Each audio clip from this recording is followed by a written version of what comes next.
ما مشاو وليداتي لمدرستهم حتى كيطلبوني ويعاودوا منين يجيو في الطبيله الكوت تيلقاو الكيكه اللي كيحماقوا عليها تستاهل، كتجي لذيذه وبنينه.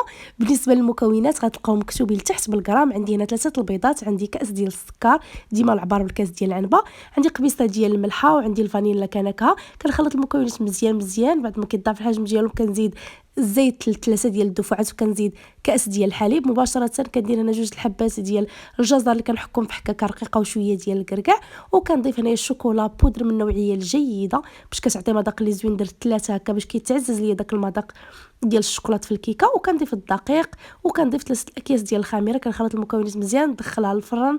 ديروها في اي مول كيعجبكم، واي مول كتستقلكم فيه الكيكه، ماشي ضروري هذا المول هذا. صافي كندخلها الفران اللي كيكون سخون من قبل، كنشعل عليها هي غير من التحت حتى يضاعف الحجم ديالها. صافي كنخرجها كنزينها بصوص الشوكولا، كتواتى معاها بزاف، وزينوها باش ما بغيتو. درت